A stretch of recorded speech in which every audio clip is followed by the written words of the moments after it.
हिकमत यार को इस वक्त माजी की तरह अवामी हमायत हासिल नहीं है। उसके मुजाहिद कमांडर तालिबान बनते ही हिकमत यार को छोड़कर तालिबानों से जा मिले थे। हिकमत यार ने सितंबर 2020 के अंदर इंतखाबात में भी हिस्सा लिया था, लेकिन उस सदारती इंतखाब में हिकमत यार को शिकस्त का सामना करना पड़ा और महज 5% ही वोट हासिल कर सके। हिकमत यार अब इस नतीजे पर जा पहुंचा है कि वो अब तालिबानों के साथ रवाबत बहाल करके आइंदा की कौमी हुकूमत में अपना भरपूर हिस्सा ले ले। तालिबान भी अशरफ गनी की हुकूमत को खत्म करना चाहते हैं। हिकमत यार ने भी उनकी हाँ में हाँ मिलाते हुए हालिया बयान दिया है। हिकमत यार ने जो सियासी चाल चली है, इससे वो एक बार फिर मेन स्ट्रीम सियासत में आ गए हैं। अब देखना यह है कि तालिबान हिकमत यार को इस्तेमाल करते हैं या हिकमत यार तालिबानों की सीढ़ी इस्तेमाल करते हुए कौमी हुकूमत या उसके बाद सियासत में अपना किरदार मनवाने में कामयाब होते हैं। हिकमत यार के इस इश्तियाल अंगेज बयान पर अफगान हुकाम का रद्द अमल यकीनी था। यही वजह है कि मसाहलती कमेटी के सरबराह अब्दुल्ला और अफगान नायब सदर ने तुर्की ब तुर्की हिकमत यार को जवाब दिया है। अफगानिस्तान की हुकूमती और हुकूमत के करीबी अफराद ने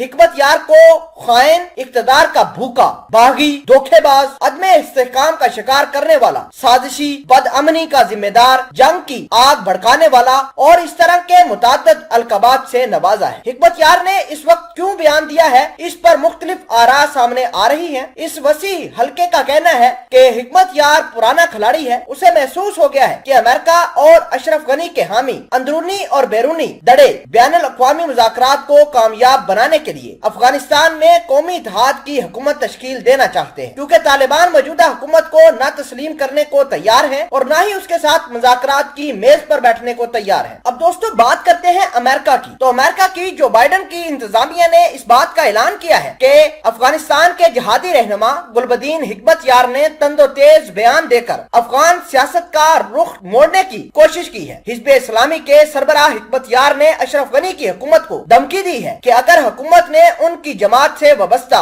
कैदियों को रिहा न किया तो वो ऐवान सदर का घेराव करेंगे और जब तक अपने मुतालबात और अशरफ गनी को इक़्तिदार से महरूम नहीं कर देंगे उस वक्त तक ऐवान सदर का मुहासरा खत्म नहीं करेंगे। दिलचस्प अमर यह है कि गुलबदीन हिकमत यार के मुताबिक उनकी जमात के 30,000 कैदी अफगानिस्तान की मुख्तलिफ जेलों में कैद है। हाल फिलहाल के अंदर अमेरिका ने जब अशरफ गनी के ऊपर प्रेशर बनाया तो 2 रोज कबल अशरफ गनी की एडमिनिस्ट्रेशन ने अफगानिस्तान की मुख्तलिफ जेलों से 6,000 अफगान जहादी रिहा कर दिए। उनको पिछले 10 से 15 वर्षों के दरमियान गिरफ्तारियां की गई थी उनकी और उनको रिहा कर दिया गया है। नाज़रीन ग्रामी, मजे की बात यह है कि नेटो एक नया तमाशा करने के फिराग में बैठा हुआ है। नेटो के कुछ लोग, कुछ मेंबरान अपनी फौज को निकालते हुए नजर आते हैं। कल न्यूजीलैंड ने अपने 3500 फौजी अफगानिस्तान से 20 साल बाद निकाल लिए हैं वापस। अब बात यह है कि नेटो का कहना है कि वो मजीद फौज को डिप्लॉय करेंगे। इसका मतलब यह है कि यूरोपीय यूनियन और अमेरिका